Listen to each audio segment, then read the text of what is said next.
Pretty excited. I got some new safety gear for the truck for a trip out to Arizona. This Bobcat's been sitting here for 2 months in the cold at 9,300 foot elevation. Hasn't been started, hasn't been warmed up.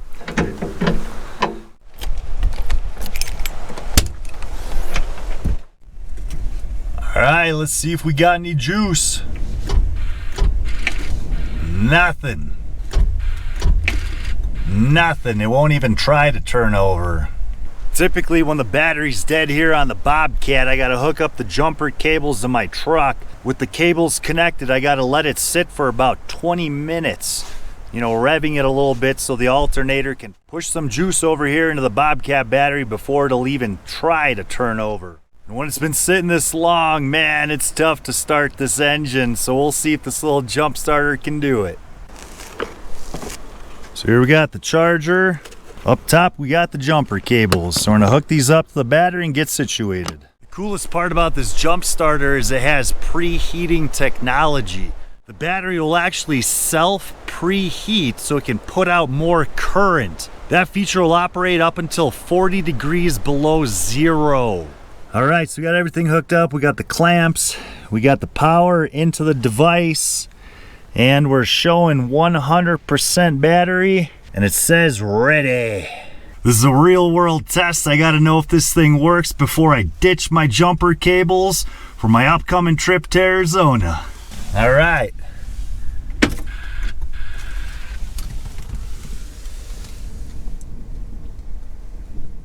Moment of truth. Let's see what happens. It wants more heat down there, so the glow plugs are pulling more. I'm sure this is taxing the jump starter. All right, the repetitive glow plugging brought it down to 92%. It says it's ready. We're gonna attempt to put it into boost mode, and how you do that, and you have to hold both of these buttons for 3 seconds. I'm not sure if that did anything. It still says ready. Let's give it a crank. I adjusted the clamps to have a better bite, and it appears to be working because we drew down some power. Let's see if that does the trick. Here we go. Oh my gosh! It goes! It went! Oh man! Oh yeah! You hear that?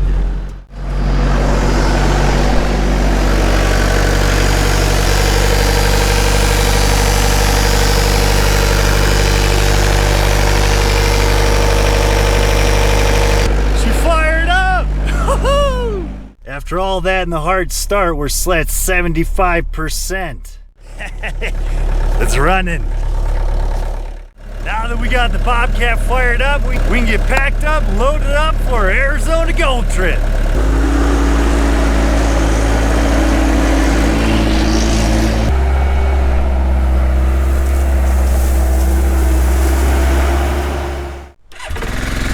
All right, there we have it. No Hulkman needed for this one.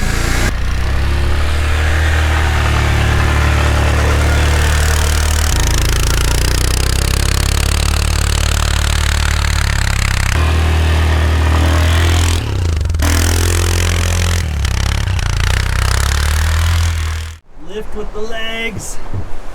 Slide. All right. Take it easier than I thought. I'm sure I shouldn't say that just yet.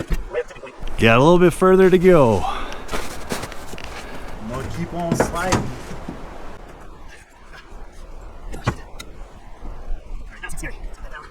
Now we're all set. Nothing broken, just a little bit of blood.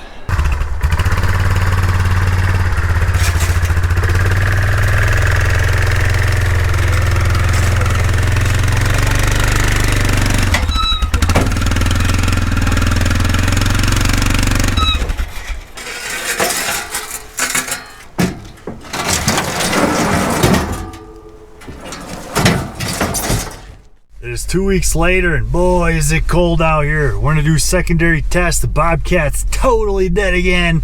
It was still at 75%. It's been hooked up here for a couple seconds and we've dropped down to 73. We're gonna run the glow plugs twice, see if we can crank it.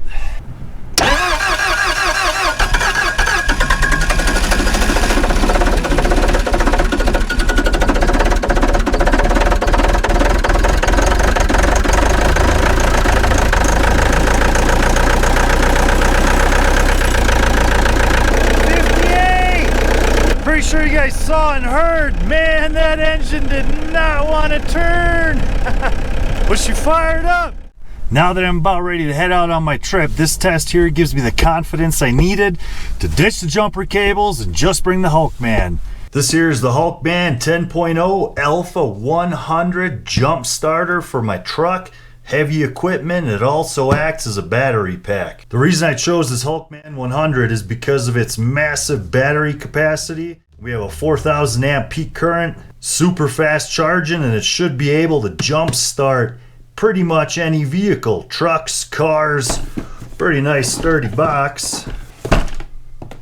Here's the brains of the operation. Pretty nice looking box there. Got brighter, flash, slow flash, red, party red, and off. Here's the meat and potatoes. Nice solid jumper cables. It looks like these contacts and leads are solid copper. They don't appear to be plated. These plug into the jump starter to jump start any dead battery. We also got a cigarette lighter adapter, wall charger outlet. All this is going to pack down real nicely into this Hulkman case. Nice padded case. Looks like we got a little bit of weather insulation. Ooh, snug, perfect fit. And the jumper cables will go up here. Looks like we're at 82%. I'm going to go ahead and plug this in and see how long it takes to bring it up to 100% charge. So I just plugged in the unit via the USB-C charging port. We're at 82%. Let's see how long it takes to get to 100. Alright, there we have it. We charged up to 100%. So we gained 18% power in 17 minutes. Not too bad.